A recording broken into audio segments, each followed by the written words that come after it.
एक छोटे से गांव में एक गरीब किसान रहता था। उसका नाम था रामू। वो बहुत गरीब था और उसके 2 बेटी थी और उसकी सौतेली माँ थी।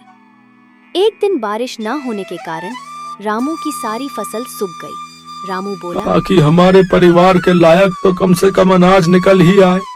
पर पिछले साल तो खूब बारिश हुई थी। हाँ राधिका, तब इतनी बारिश हुई थी कि आधी फसल गल गई थी। खेती किसानी की यही समस्या है, बारिश कम हो तो दिक्कत और ज्यादा हो जाए तो दिक्कत। भगवान जाने क्या होगा आगे। मोना की शादी भी तो करनी है और जब पैसे ही नहीं जुड़ेंगे तो फिर कैसे होगा सब। भरोसा रखो गंगा, सब ठीक हो जाएगा। अपने परिवार को परेशान देख राधिका भी दुखी हो गई। वो अब अपने परिवार की मदद करने के बारे में सोचने लगी और फिर, पापा एक बात कहनी थी आपसे। हाँ बेटा, बोलना, क्या बात है? मोना की शादी के लिए कितने पैसे चाहिए आपको? क्यों, ऐसा क्यों पूछ रही है बेटी? पहले कम से कम 5 लाख तो होने ही चाहिए। 3 के आसपास तो जमा है बैंक में, लेकिन 2 लाख का इंतजाम कैसे होगा पता नहीं। मेरे पास एक उपाय है, अगर आप लोगों को ठीक लगे तो। हाँ हाँ, बोलो ना राधिका। देखिए, आजकल ना ये शहर वालों को फार्म हाउस वेडिंग और फार्म हाउस पार्टी का बड़ा चस्का है। हमारा खेत हाईवे से लगा हुआ है, दिल्ली भी दूर नहीं है, तो बस हमें हाईवे से खेत तक का रास्ता ठीक करना है, लकड़ी से खेत की बाउंड्री करनी है और कुछ चारपाइयाँ और सजावट का काम करना है और एक अच्छा सा नाम सोचकर एक बोर्ड लगाना है। बेटा, मुझे तेरी बात कुछ कुछ समझ में आ रही है। इस सब के लिए पैसे कहाँ से आएंगे? वो 3 लाख रुपए हमारे काम आएंगे और अगर धंधा चल निकला तो मोना की शादी हम धूमधाम से करेंगे। मुझे भी ये आइडिया बढ़िया लग रहा है। अगले ही दिन से पूरा परिवार राधिका के कहने पर काम में जुट गया। हाईवे से लेकर खेत तक बढ़िया टाइलें लगा दी गई, लकड़ियों से खेत की 4 दीवारी कर दी गई और फिर खेत अच्छे से साफ कर उसमें घास उगाकर जगह जगह सुंदर चारपाइयाँ लगा दी गई। फिर खेत के बीचों बीच एक सुंदर और बड़ी सी खुली झोपड़ी बनाई गई। पूरे परिवार ने जमकर मेहनत की। फिर अगले ही दिन, हेलो, मेरा नाम राहुल है, मैं दिल्ली से आया हूँ। ये रिजॉर्ट पहली बार देखा। क्या परसों शाम के लिए स्पेस अवेलेबल है? हाँ हाँ जी बिल्कुल। क्या फंक्शन है? मेरे बेटे का बर्थडे है। केटरिंग मैं खुद देख लूंगा, बस मुझे ये जगह अच्छी लगी। मेरा बजट 20,000 का है। बोलिए, आपको चलेगा? जी हाँ बिल्कुल। Thank you so much. ये लीजिए 10,000 रुपए एडवांस। राधिका का प्लान काम कर रहा था। 2 दिन बाद राहुल ने अपने बच्चे का बर्थडे खूब अच्छे से मनाया। राधिका और उसके परिवार ने पूरे खेत को गुब्बारों और रोशनी से सजाया था। ऐसे ही धीरे धीरे लोगों को गंगा के रिजॉर्ट के बारे में पता चलता गया और लोग आते गए। अब तो राधिका और उसके परिवार को काम से फुर्सत नहीं थी। फिर ठीक 2 साल बाद, भैया खाना जल्दी लगाओ, बारात आने वाली है। जी मैडम, अभी लगाता हूँ। ओहो, मोना तैयार हुई कि नहीं? मोना मोना आ जाओ भाई। देख रही है राधिका अपनी ननद को? हाँ माँ, परी से कम नहीं लग रही है। सब आपकी वजह से है भाभी, मेरी नहीं हमारी वजह से। और सुनो, अपने पहले बच्चे के पहले बर्थडे के लिए अभी से बुकिंग कर लो इस रिजॉर्ट की। क्या पता तब ये स्पेस खाली हो या ना हो।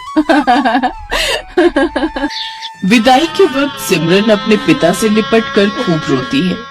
बाबा बाबा, मुझे आपकी बहुत याद आएगी। अब मैं कैसे रहूंगी आपके बिना।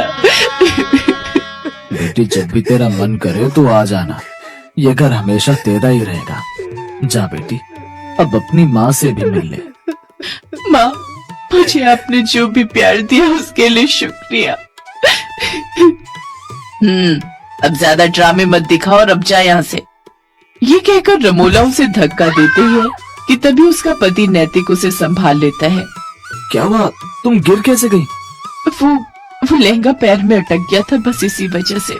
फिर सिमरन अपने मन में सोचती है, अच्छा हुआ माँ को धक्का देते हुए किसी ने नहीं देखा। मैं हमेशा माँ के प्यार के लिए तरसती रही, लेकिन उन्होंने मुझे कभी प्यार नहीं दिया। फिर सिमरन ब्याह कर घर आ जाती है। उसकी सास ने उसके स्वागत में गुलाब के फूल बिछाए होते हैं। साथ ही वो बड़े प्यार से उनकी आरती उतारती है और गिफ्ट में उसे सोने का हार देती है। ये ले मेरी प्यारी बहू, तेरा सगुन।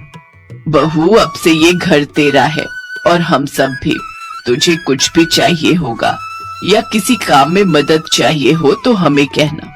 अच्छा, अब तुम दोनों थक गए होंगे, थोड़ी देर आराम कर लो, बाकी की रस्में फिर करेंगे। शुक्रिया माँ जी। सिमरन नैतिक के साथ कमरे में चली जाती है और आराम करती है। फिर दिन के 1 बजे उसकी नींद खुलती है। ओह गॉड, कितनी देर हो गई। मेरी पहली रसोई की रस्म भी अभी बाकी थी।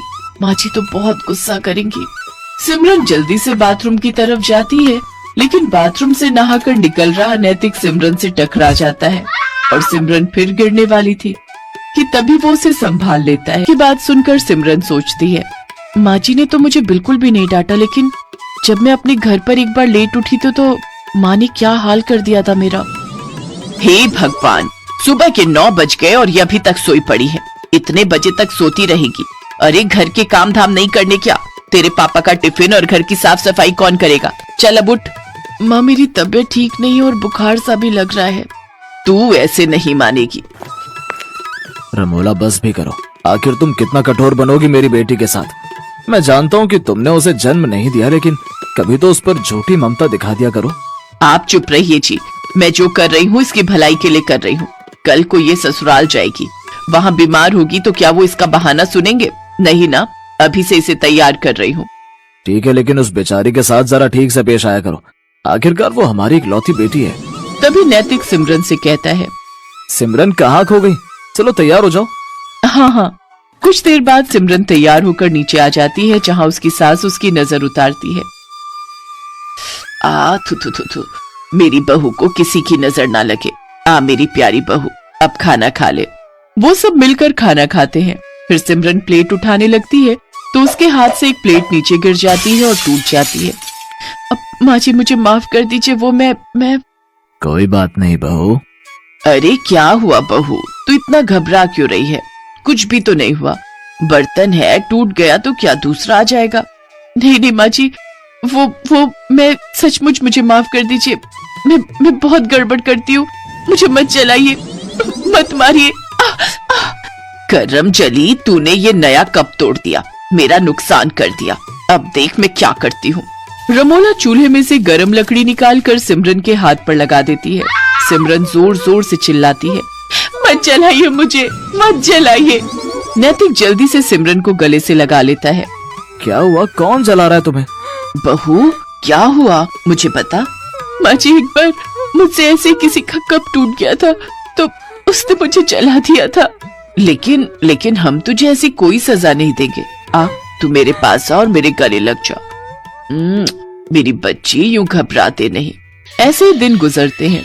कमला अपनी बहू को बहुत प्यार करती थी। वो उसे किसी भी गलती के लिए डांटती नहीं थी, वो उसे प्यार से समझाती थी। कमला अपनी बहू के लिए कुछ न कुछ खाने के लिए बाजार से लाती रहती या नए नए कपड़े उसके लिए बनवा देती। अपनी सास का ऐसा प्यार देख सिमरन की आंखें खुशी से भीग जाती थी। ऐसे ही एक रोज कमला सिमरन की पसंद का गाजर का हलवा बनाती है और उसे अपने हाथों से खिलाती है, तो सिमरन की आंखों से खुशी के आंसू बहने लगते हैं। ये देख कमला सिमरन से कहती है, बस बहू बहुत हुआ। मैं जब भी तुझे ज्यादा प्यार देने की कोशिश करती हूँ तो तेरी आंखों से आंसू बहने लगते हैं। आखिर क्या बात है बेटी, अपनी माँ समान सास को नहीं बताएगी? माँ जी, आप तो बहुत अच्छी हो और मुझे बहुत प्यार करती हो, लेकिन तभी दरवाजे पर दूध वाला आता है।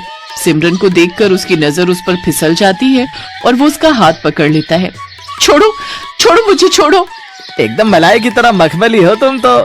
तभी कमला भी वहाँ आ जाती है और उसे देखकर दूध वाला कहता है, माँ जी देखो ना, आपकी बहू मेरा हाथ पकड़ रही है। कमला जोरदार थप्पड़ उस दूध वाले को मारती है। नास पिटे, तू मेरी बहू पर इल्जाम लगाएगा, उसे छेड़ेगा, ये ले। कमला उसे मारकर वहाँ से भगा देती है। अपने ऊपर अपनी सास का भरोसा देखकर सिमरन रो पड़ती है और अपनी सास के गले लग जाती है। आप बहुत अच्छी हो माँ जी, आपने मुझ पर भरोसा किया, नहीं तो माँ तो। क्या माँ बहू, आप पूछ रही थी ना कि आपका ज्यादा प्यार पाकर मेरी आंखें नम क्यों हो जाती हैं? क्योंकि बचपन से लेकर आज तक मैं जिस प्यार के लिए तरसती रही, वो प्यार आपने मुझे दिया है। जब मैं 6 महीने की थी तभी मेरी माँ गुजर गई थी, तब बाबा दूसरी माँ लेकर आए ताकि वो मुझे माँ का प्यार दे सके, लेकिन उन्होंने कभी